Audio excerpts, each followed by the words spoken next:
వాంకిడి ఆశ్రమ పాఠశాలలో మరి విషతుల్యమైనటువంటి ఆహారం తినడం వల్ల ఒకేసారి ఆహారం తిన్నటువంటి 30 మంది బిడ్డలు కూడా మరి సిక్ అయినటువంటి సందర్భంలో వారిని మంచిర్యాల నుండి నిమ్స్కి షిఫ్ట్ చేసి దాదాపు 15-17 రోజులు అవుతున్నా కూడా ఇప్పుడు నేను చూసొచ్చినటువంటి పాప ఇంకా కూడా వెజిటేటివ్ స్టేట్లోనే ఉన్నది. దాదాపుగా వెంటిలేటర్ మీదనే చాలా రోజుల నుంచి ఉన్నటువంటి సందర్భం. మనము చాలా బాధతో కూడినటువంటి పరామర్శ ఇది. ప్రభుత్వాన్ని మేము డిమాండ్ చేస్తూ ఉన్నాం, విజ్ఞప్తి చేస్తూ ఉన్నాం. పసిబిడ్డల ప్రాణాలు పోతూ ఉంటే పట్టనట్టు ఉండడం సరికాదు. ఈ ప్రభుత్వం వచ్చి 11 నెలలైతే దాదాపుగా నెలకు 3 మంది యావరేజ్గా ఇప్పటికే 42 మంది బిడ్డలు ప్రభుత్వ పాఠశాలల్లో చదువుతున్నటువంటి వాళ్ళు కేవలం ప్రభుత్వం యొక్క నిర్లక్ష్యంతో ఫుడ్ పాయిజనింగ్ వల్ల చనిపోవడం జరిగింది. అంటే యావరేజ్గా 10 రోజులకు ఒక పసిబిడ్డ ప్రాణాన్ని ఈ ప్రభుత్వం పొట్టన పెట్టుకుంటా ఉన్నది. ఇది సరైనటువంటి వైఖరి కాదు. అన్ని సంక్షేమ శాఖలు కూడా గౌరవ ముఖ్యమంత్రి గారి దగ్గర ఉండడంతో మరి వారి సమయం వెచ్చించలేకపోతున్నట్టుగా కనపడతా ఉన్నది. ఒక్క 10 నిమిషాలు మీరు పాఠశాలల్ని పసిబిడ్డల గురించి ఆలోచించి రివ్యూ చేసినట్టయితే ఈ ప్రాణాలన్నీ కూడా కాపాడేటటువంటి పరిస్థితి ఉంటుంది.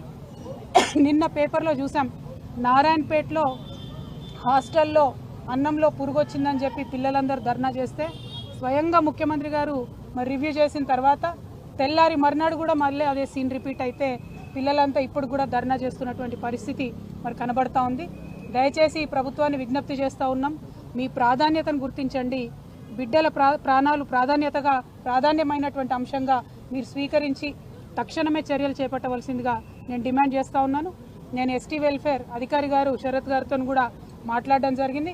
మరి వారు మేము చూస్తున్నాము, అన్ని రకాలుగా చర్యలు తీసుకుంటున్నామని చెప్తున్నప్పటికీ ఆదిలాబాద్ టు ఆలంపూర్ మీరు ఏ ఒక్క పాఠశాల చూసినా, ప్రభుత్వ గురుకుల కావచ్చు, ఆశ్రమ పాఠశాల కావచ్చు, ఏది చూసినా కూడా ప్రతి పాఠశాలలో ఏదో ఒక ఇన్సిడెంట్ వాంకిడి ఆశ్రమ పాఠశాలలో మరి విషతుల్యమైనటువంటి ఆహారం తినడం వల్ల ఒకేసారి ఆహారం తిన్నటువంటి 30 మంది బిడ్డలు కూడా మరి సిక్ అయినటువంటి సందర్భంలో వారిని మంచిర్యాల నుండి నిమ్స్కి షిఫ్ట్ చేసి దాదాపు 15-17 రోజులు అవుతున్నా కూడా ఇప్పుడు నేను చూసొచ్చినటువంటి పాప ఇంకా కూడా వెజిటేటివ్ స్టేట్లోనే ఉన్నది.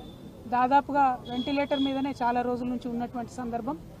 మనము చాలా బాధతో కూడినటువంటి పరామర్శ ఇది. ప్రభుత్వాన్ని మేము డిమాండ్ చేస్తూ ఉన్నాం, విజ్ఞప్తి చేస్తూ ఉన్నాం. పసిబిడ్డల ప్రాణాలు పోతూ ఉంటే పట్టనట్టు ఉండడం సరికాదు. ఈ ప్రభుత్వం వచ్చి 11 నెలలైతే దాదాపుగా నెలకు 3 మంది యావరేజ్గా ఇప్పటికే 42 మంది బిడ్డలు ప్రభుత్వ పాఠశాలల్లో చదువుతున్నటువంటి వాళ్ళు కేవలం ప్రభుత్వం యొక్క నిర్లక్ష్యంతో ఫుడ్ పాయిజనింగ్ వల్ల చనిపోవడం జరిగింది. అంటే యావరేజ్గా 10 రోజులకు ఒక పసిబిడ్డ ప్రాణాన్ని ఈ ప్రభుత్వం పొట్టన పెట్టుకుంటా ఉన్నది. ఇది సరైనటువంటి వైఖరి కాదు. అన్ని సంక్షేమ శాఖలు కూడా గౌరవ ముఖ్యమంత్రి గారి దగ్గర ఉండడంతో మరి వారి సమయం వెచ్చించలేకపోతున్నట్టుగా కనపడతా ఉన్నది.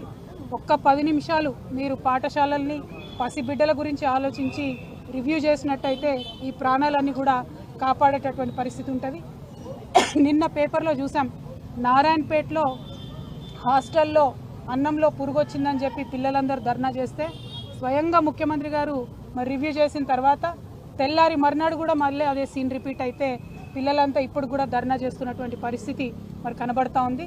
దయచేసి ప్రభుత్వాన్ని విజ్ఞప్తి చేస్తూ ఉన్నాం, మీ ప్రాధాన్యతను గుర్తించండి.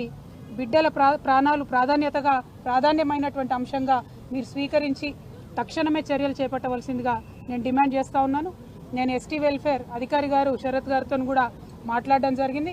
మరి వారు మేము చూస్తున్నాము, అన్ని రకాలుగా చర్యలు తీసుకుంటున్నామని చెప్తున్నప్పటికీ ఆదిలాబాద్ టు ఆలంపూర్ మీరు ఏ ఒక్క పాఠశాల చూసినా, ప్రభుత్వ గురుకుల కావచ్చు, ఆశ్రమ పాఠశాల కావచ్చు, ఏది చూసినా కూడా ప్రతి పాఠశాలలో ఏదో ఒక ఇన్సిడెంట్